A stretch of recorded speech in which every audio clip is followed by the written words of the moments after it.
প্রায় 4 মাস নিজের কাছে রেখেই গুরুতর অসুস্থ মায়ের চিকিৎসা চালিয়েছেন বিএনপির ভারপ্রাপ্ত চেয়ারম্যান তারেক রহমান।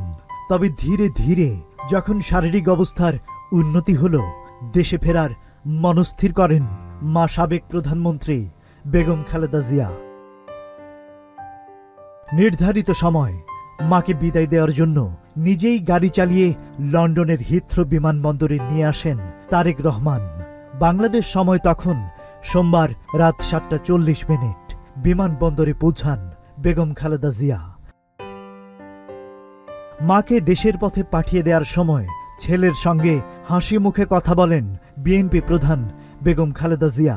পাশে থাকা লোকজন সবাইকে তখন হাসি খুশি দেখা যায়। মা তার সন্তানকে বিদায় বেলায় গালে আদর করে দেন। তারেক রহমানও মাকে বিদায় জানানোর মুহূর্তে জড়িয়ে ধরেন। তারেক রহমানের গলা জড়িয়ে ধরে চুম্বন করেন মা খালেদা জিয়া। বিমানবন্দরের আকাশে যেন তখন আবেগের ছায়া। সময় থমকে দাঁড়ায় মুহূর্তে। মায়ের হৃদয় ছেলের হাত থেকে সরে যেতে চায় না। খালেদা জিয়ার কাঁদো কাঁদো চোখে তখন বিদায়ের আর্তনাদ। বিদায় বেলায় সৃষ্টি হয় এক আবেগ ঘন পরিবেশ।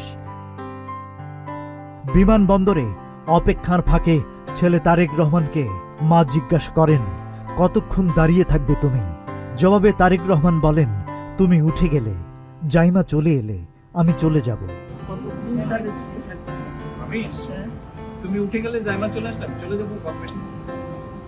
পরে বিদায় জানাতে আসা নেতাকর্মীদের উদ্দেশ্যে খালেদা জিয়া বলেন, ভালো থেকো তোমরা, ভাইয়ার খেয়াল রেখো, আল্লাহ হাফেজ।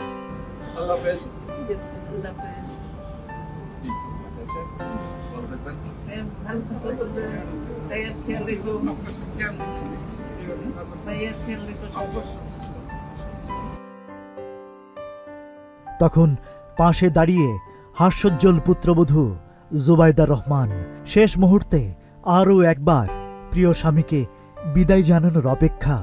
বারবার উঁকি দিয়ে তাকাচ্ছিলেন তারেক রহমানের দিকে, যদি একবার চেয়ে দেখেন তিনি। বিষয়টি খেয়াল করলেন তারেক রহমানের কন্যা জাইমা রহমান। বুঝতে পারলেন মায়ের অপেক্ষা আর ভালোবাসার আকুতি। বাবার কাছে এগিয়ে গিয়ে বললেন, মা কিন্তু এখনো তোমার কাছ থেকে বিদায় নেননি। আর তখনই ঘটে গেল এক অবিস্মরণীয় মুহূর্ত। তারেক রহমান যেন থমকে গেলেন। হাসি মাখা মুখে এগিয়ে এলেন জোবাইদা। একটা হালকা আলিঙ্গন। এরপরের গল্পটা বাংলাদেশ যাত্রার।